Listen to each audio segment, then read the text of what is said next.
જય શ્રી કૃષ્ણ, જય દ્વારકાધીશ મિત્રો. આજે આપણે અધ્યાય 16નો 19મો શ્લોક સમજીશું.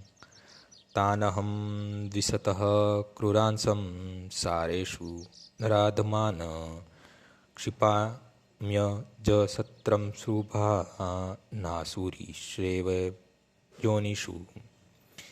જે લોકો ઈર્ષાળુ તથા ક્રૂર છે અને નરાધમ છે તેને હું વિભિન્ન આસુરી યોનિઓમાં મૂકીને નિરંતર ભવસાગરમાં નાખ્યા કરું છું.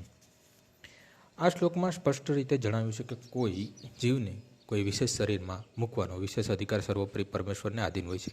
આસુરી મનુષ્ય ભગવાનની સર્વોપરિતા સ્વીકારવા ભલે મંત ન હોય અને તે તો હકીકત છે કે તે પોતાની ધૂનમાં આવે તેમ કર્મ કરે, તેમ છતાં તેનો આગામી જન્મ પૂર્ણ પુરુષોત્તમ પરમેશ્વરના નિર્ણયને આધાર રહેશે, તેને પોતાની આધીન રહેશે નહીં.